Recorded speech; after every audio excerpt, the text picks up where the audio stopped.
Hello, good morning! Ako nga pala si Bogart. Dalawa-jowa ko kaya kailangan ko magpayaman. Charot! At eto nga palang client natin ngayon. Ayan, isa po yan sa pinakamagaling na nail technician ng buong Puerto Princesa City, Palawan. Ang kanyang pangalan ay, hanapin nyo na lang po, Cherise. Diba? Nakalimutan ko na rin kung anong pangalan ni Madam. Basta yan, isa po siyang nail technician ng Palawan at sobrang dami niya po mga client talaga pagdating sa nails. Ayan. So ngayon, nag-start na kami mag-apply. Ayan po, kung papansin nyo, inapayan na po siya ni Charis Penguin. Charot, magagalit na naman ito pag narinig niya. Ayan po ang ating beshi na si AJ Gonzalez na parang kamukha niya si Jake Cyrus. Charis! At after nga natin mapayan ng bleaching, syempre after ibabad, ayan na po ang result ng bleaching at inapay na natin ngayon siya ng parang pangkulay. O, diba?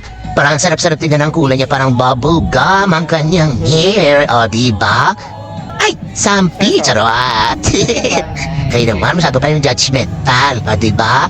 Oh, after nito, so iwawash natin yan, bababatay natin ng for certain time yung kanyang color para after niya makita natin yung final result. And ayan na nga po, binababad na nga po natin ang kanyang hair. O, diba? Parang ang sarap-sarap tingnan ng kulay. Parang very bubblegum yung kulay ng pagka-pink ng hair niya. O, diba?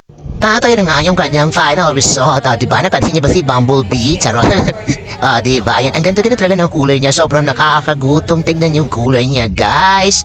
O, diba? So, this is rose gold pala, mga client namin ambisyosa at ambisyosa na gusto mong pagawa ng ganitong klaseng kulay. Ayan, alam niyo na kung saan kami pupuntahan. Dito lang naman po kami sa tapat mismo ng Red Box Baltan Street, Barangay San Miguel, Puerto Princesa City, Palawan. Okay. And kung nagustuhan niyo ang aming video, please don't forget to like and share our video para naman po sa mga susunod ay mag-automatic na makikita niyo ang mga video namin para sa mga hair transformation na aming gagawin. So, yun lamang po. See you soon, guys, and PM na para sa mga gusto magpagawa ng ganitong hair. See ya! Thank you so much for watching!